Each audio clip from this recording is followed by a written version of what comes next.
Travel along, Catholic pilgrims, as we read letters from the voyages of St. Frances Cabrini as she traveled around the Western Hemisphere sharing the good news of Christ. Hello, Catholic pilgrims.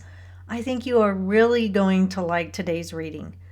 Mother and the sisters reach port in Costa Rica, and at first everything seems to be going well, but then a sneaky and cunning Freemason tries to sabotage Mother's short visit. She handles it like a champ, as I'm sure you can imagine. I'll link to some information on Port Limon in the show notes so you can read about it if interested. So let's hear all about this as we open to page 123. Yesterday, between one interval and another, we saw another part of the east which kept us in admiration of its beauty until evening. Meanwhile, I have stopped the description which I began with such eagerness. Have patience, if I am obliged to cut my narrative short, for the port is within sight, and it seems to move to meet us. There lies in front of it an island called Paseo. This island is so called because it is a pleasure resort where the people of Port Limon spend their holidays. A lighthouse stands in the center. From afar, it appears like a gigantic statue with a large chest, red vest, a black head, and a white hat. Here and there we notice some nice houses, well built with verandas, after the Chinese style. These, in the midst of the variegated green of the country around, create a pretty sight, together with a delightful promenade and a rest resort. Here we are at last in port.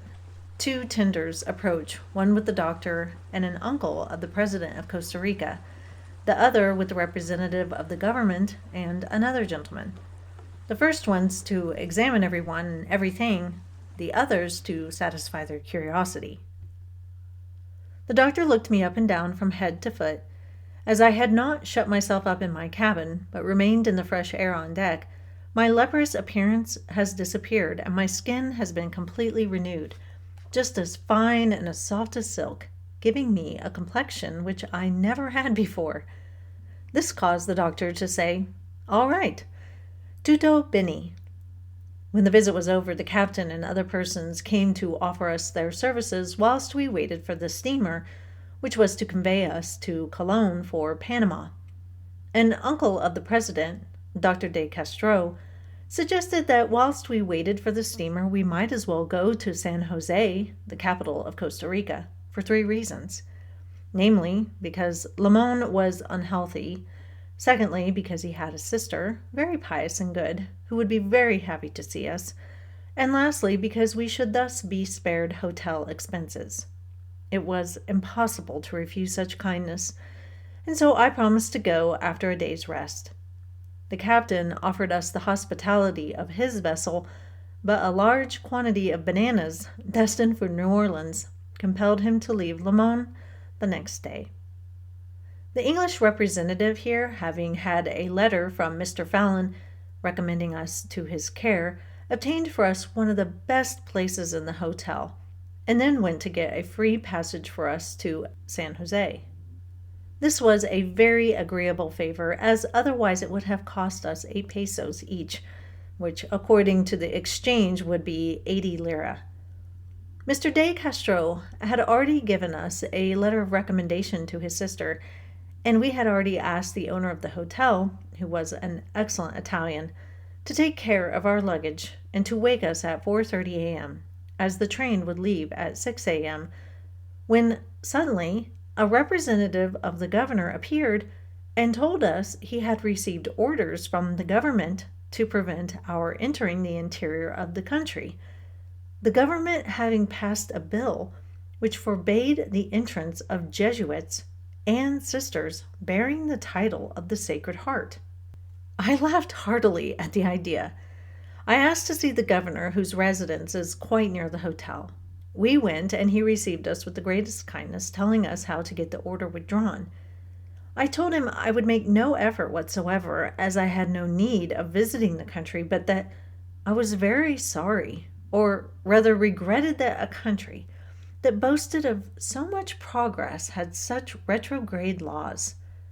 which were contrary to the liberty about which they spoke so much, and inhumane, forcing me to remain in an unhealthy place which might prove detrimental to the health of my companion, who for the first time was visiting the tropical regions.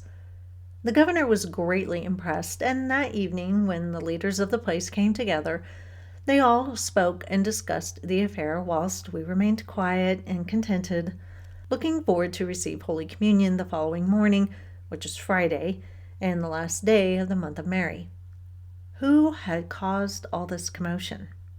A Freemason, who, as soon as he saw two sisters on board the ship, made inquiries and then telegraphed to the police to prevent our entering the country.